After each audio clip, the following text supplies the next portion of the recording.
that what we do and what we accomplish in life is only a tip of the iceberg of what's possible for us. So I want you to think about some goals that you'd like to achieve, and I'd like for you to, let's say, break them up in 3 categories. Number 1, I want you to think about some personal goal you'd like to achieve. And I'd like for you to think about some career goal, some business goal that you'd like to achieve. And I want you to think about some social contribution, some impact you'd like to make with your life. It was Horace Mann who said, we should be ashamed to die until we've made some major contribution to humankind. I believe we live in the greatest country in the world that gives us an opportunity to leave our mark, to make a statement with our lives. And as you think about these goals, whatever those goals are, I want you to dramatically increase those goals. And I want to warn you, I don't want you to think about how you're going to do it. How is none of your business. The most important thing is just to increase those goals dramatically. I've found that most people fail in life, not because they aim too high and miss. Most people fail in life because they aim too low and hit. And many don't aim at all. So raise the bar on yourself and don't ask how you're going to do it. I'll never forget when I decided that I wanted to become a motivational speaker. I saw the late Dr. Norman Vincent Peale, and my heart said, I can do that. But my mind asked the question, how? And for over 14 years, I would go see Zig Ziglar and Dr. Norman Vincent Peale and Jim Rohn and different speakers, and I would be in the audience, and my heart would pounce and say, you can do that, Les. And then when I would leave, I would be going to the parking lot, and my mind said, how are you going to do it? And I spent so many years trying to figure out how. I wasted 14 years. See, once you commit yourself, the how will come, the way will come. Once you commit yourself, you will then figure it out. And if you're going in the wrong direction, all you have to do is turn around and go in the other direction. You will figure it out. You want to begin to just challenge yourself. You want to stretch yourself because you really don't know what you can't do. You have something special. You have greatness within you. You have the ability to do more than you can ever begin to imagine. See, I believe that anybody through observation and practice can perform at the level of excellence. But when you're pursuing your greatness, and this is worth writing down, you don't know what your limits are, and you act like you don't have any. So I say to you, you have something special. You have greatness within you. And I just want you to be open to some things right now. I want you to think beyond that which is commonly allowed. I'm going to tell you what I'm up to. I want you to think about your goals, and I want to tell you what I'm going to do right now. My whole goal is to get past your mind. That's my whole challenge, and there's nothing you can do about it. I'm going to do that. See, your assignment was to show up. My assignment is to get past your mind and get into your heart. I want you to think about the goals that you want to achieve, and I really want to challenge you to make up your mind that you're going to make that happen for yourself. And I hope that it's some goal that really resonates with who you are.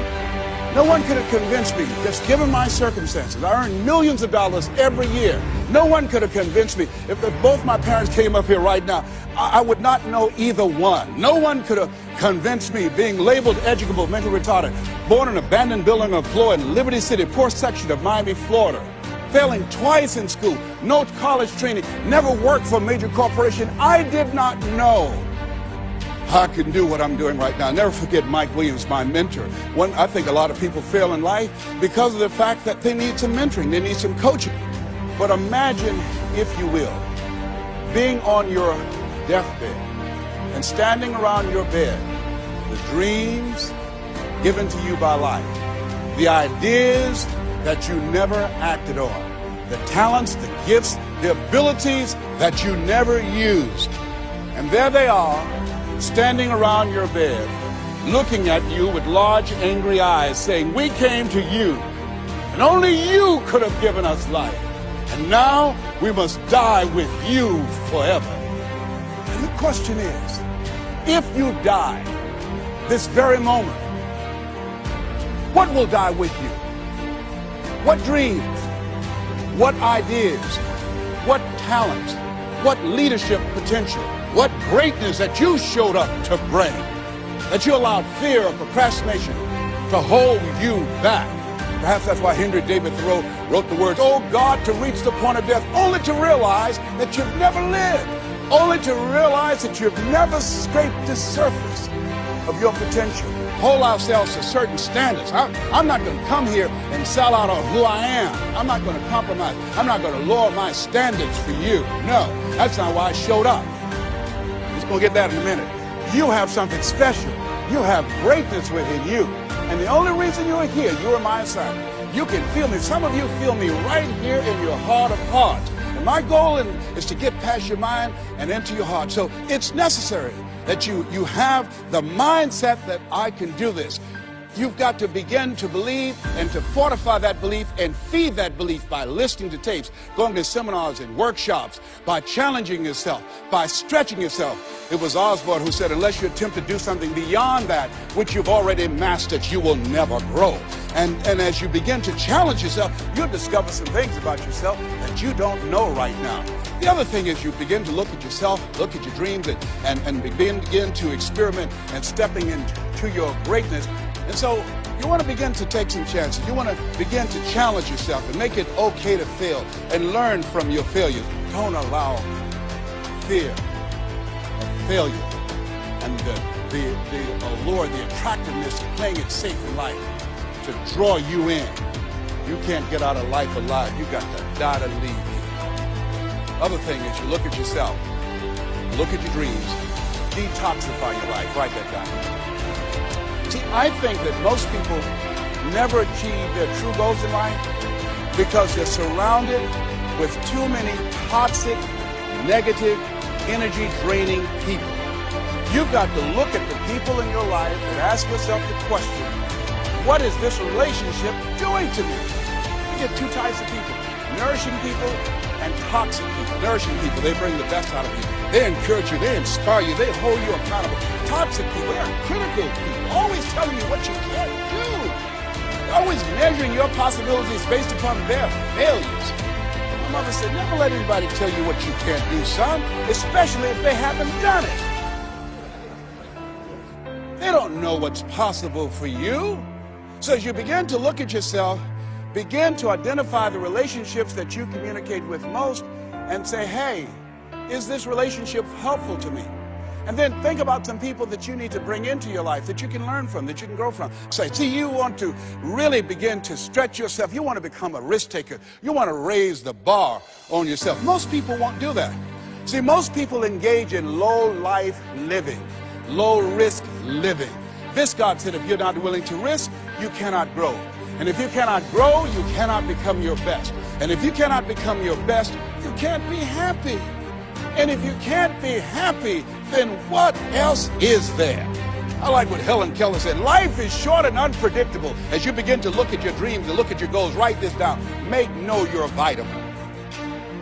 See, most people stop short of their dreams and park and get off the highway of life because of the rejections of life. You will always be rejected. It's no big deal. Jack Canfield said rejection is a myth. It's not like when somebody says no and then they slap you. No, it's just, to me, make know your vitamin. Get excited about the no. Why? Because every time someone says no, that brings you another step to a yes. You're getting closer. Trust me, you will win if you don't quit.